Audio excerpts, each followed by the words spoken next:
istrikto ang relihiyon o mass media. Partikular ang mga wika na ginagamit sa domain, ngunit hindi istrikto ang paggamit ng wika basta naiintindihan lang ng mga tao sa lugar.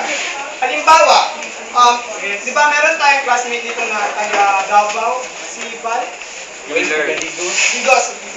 So, di ba, kung tumitingin ka ng Big Patrol del Sur, di ba, ginagamit na lingwahe doon ay Bisaya.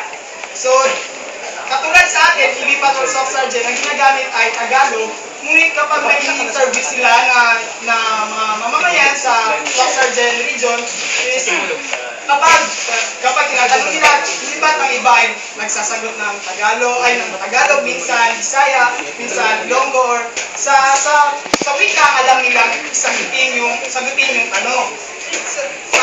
Example naman nito is, mga simbahan, diba? Meron tayong mga simbahan dito na katulad sa Malungon, ang ginagamit na lingwahe sa paghatid ng Word of God sa Malungon is Ilonggo dahil mas dominante ang Ilonggo doon sa Malungon.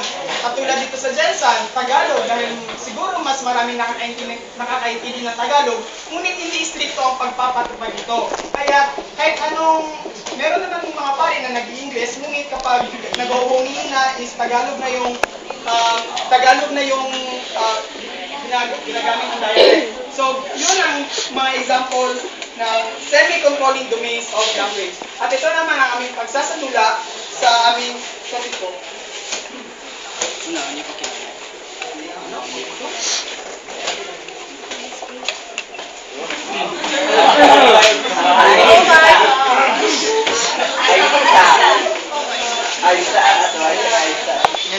Ay kasal. Ayong bundag, Mindanao State University, ito ang PB! My Music! Oklahoma City Thunder na itabla ang serye ng NBA Finals sa score na 3-3.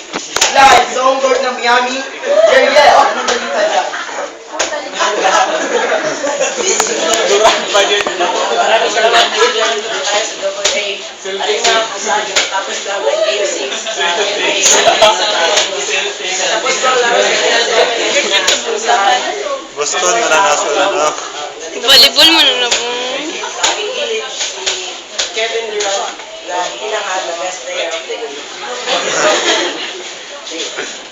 Don't face run, please. What can you say about Game 6?